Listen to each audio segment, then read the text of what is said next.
പേരെന്താ? Girly. Girly Mathew. Sweet name. പക്ഷെ ഞാൻ പസ്പസ് എന്ന് വിളിക്കും. അതാ സൗകര്യം. പ്ലീസ്. ഡൽഹിയിലായിരുന്നല്ലേ? ഇപ്പൊ എന്താ വെക്കേഷൻ ആണോ? അല്ല, ഒളിച്ചോടിയതാ. എന്താ ഒരു രസം. ഈ ഡ്രസ്സൊക്കെ ഡൽഹി തയ്പ്പിച്ചാണോ? ഹേയ്, റെഡിമെയ്ഡ് വാങ്ങിയതാ. ഇതൊക്കെ നന്നായി ചേരുന്നുണ്ട്. പക്ഷെ ഈ കണ്ണാടി ഉണ്ടല്ലോ ഭയങ്കര ബോറാ. കുറച്ചുകൂടെ സ്മോൾ സൈസാ ചേരുന്നത്. ഈ കണ്ണാടി ഒരു പ്രത്യേക തരമാ. എന്ത് പ്രത്യേകത? ഈ കണ്ണാടിക്ക് കോസ്മോ ഫ്രിൽ എന്ന് പറയും. എന്റെ ഫ്രണ്ട് ഫിലാഡൽഫിയയിൽ നിന്നും കൊണ്ടുവന്നതാ. ഇത് വെച്ചാ മനുഷ്യരിട്ടിരിക്കുന്ന ഡ്രസ്സുകളൊന്നും കാണില്ല, ശരീരം മാത്രമേ കാണുള്ളൂ. സാറിട്ടിരിക്കുന്ന ഡ്രസ്സൊന്നും ഞാൻ കാണുന്നില്ല. എന്താ?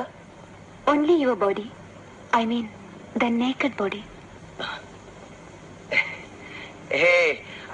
അങ്ങനെ ഒരു കണ്ണാടി ഇവിടെ ഇല്ലല്ലോ. ലോകത്ത് എവിടെയെങ്കിലും ഉണ്ടായിരുന്നേ പിന്നെ എന്തൊക്കെ നടന്നേനെ? ഞാൻ വിശ്വസിക്കില്ല. വേണ്ട.